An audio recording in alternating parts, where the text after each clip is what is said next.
السلام علیکم ورحمۃ اللہ وبرکاتہ۔ شب قدر کی حقیقت۔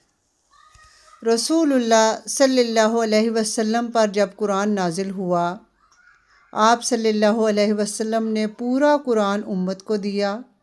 رسول اللہ صلی اللہ علیہ وسلم پر جو احکامات نازل ہوئے، آپ صلی اللہ علیہ وسلم نے تمام کے تمام احکامات امت کو دے دیے۔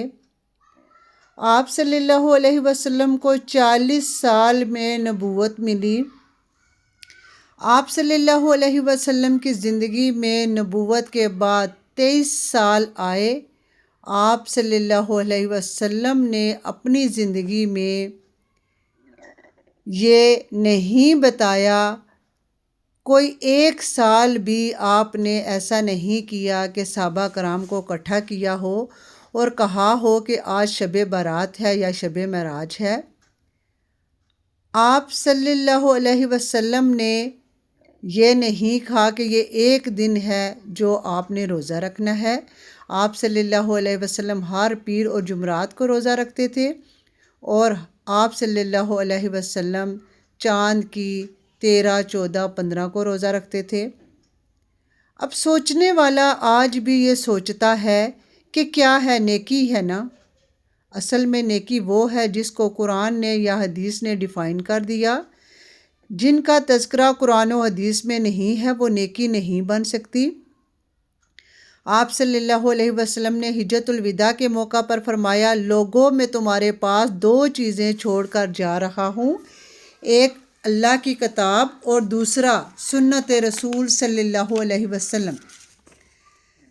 جب تک ان دونوں چیزوں کو تھام کے رکھو گے کبھی گمراہ نہیں ہوگے۔ اب من گھڑت باتیں بنا لینا اور اللہ تعالیٰ اور اس کے رسول صلی اللہ علیہ وسلم پر جھوٹ باندھنا بہت سخت گناہ کی بات ہے۔ قرآن کیا کہتا ہے؟ قرآن کہہ رہا ہے، اِنَّا أَنزَلْنَاهُ فِي لَيْلَةٍ مُبَارَكَةٍ، ہم نے برکت والی رات میں قرآن اتارا ہے۔ حجۃ الوداع کے موقع پر 1,44,000 صحابہ اکرام موجود تھے۔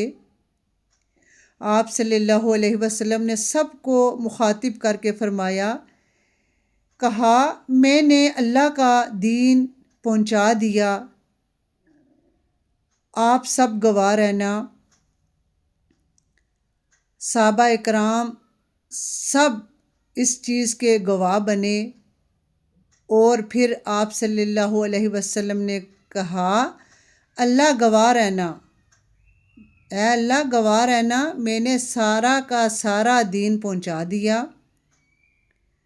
اگر تو اس دین میں اس بات کا تذکرہ ہے، آپ صلی اللہ علیہ وسلم نے یہ کہا ہے کہ یہ کرنا ہے، ایسے کرنا ہے، اس رات کو نفل پڑھنے ہیں، نمازیں پڑھنی ہیں، روزہ رکھنا ہے، تو اگر ہم نہیں مانیں گے تو ہم مجرم ہوں گے۔ لیکن اپنے ذاتی تجربے کو دین پر ترجیح دینا بہت سخت گناہ کی بات ہے۔ جو قرآن و سنت سے اعراض کرتے ہیں اور اپنے ذاتی تجربے کو پیمانہ بناتے ہوئے اس کی اہمیت کو واضح کرتے ہیں، وہ ظلم کرتے ہیں۔ قرآن مجید نے یہ فیصلہ کیا ہے، شہر رمضان الذی انزل فیہ القرآن، رمضان کا مہینہ وہ ہے جس میں قرآن کو نازل کیا گیا۔ اِنَّا أَنزَلْنَاهُ فِي لَيْلَةِ الْقَدْرِ، ہم نے قرآن کو نازل کیا لیلۃ القدر میں۔ اِنَّا أَنزَلْنَاهُ فِي لَيْلَةٍ مُبَارَكَةٍ، ہم نے قرآن کو نازل کیا برکت والی رات میں۔ ان تینوں کو اگر جمع کرو، قرآن رمضان میں نازل ہوا، قرآن مبارک رات میں نازل ہوا، اور وہ کون سی رات ہے؟ لیلۃ القدر، جو کہ رمضان کے آخری عشرے کی طاق راتوں میں آتی ہے۔ اب لوگوں نے کیا کیا کہ اس رات کو برات کا نام دے دیا، اور اس رات کو اللہ تعالیٰ آسمان پر آتے ہیں، روحیں آتی ہیں۔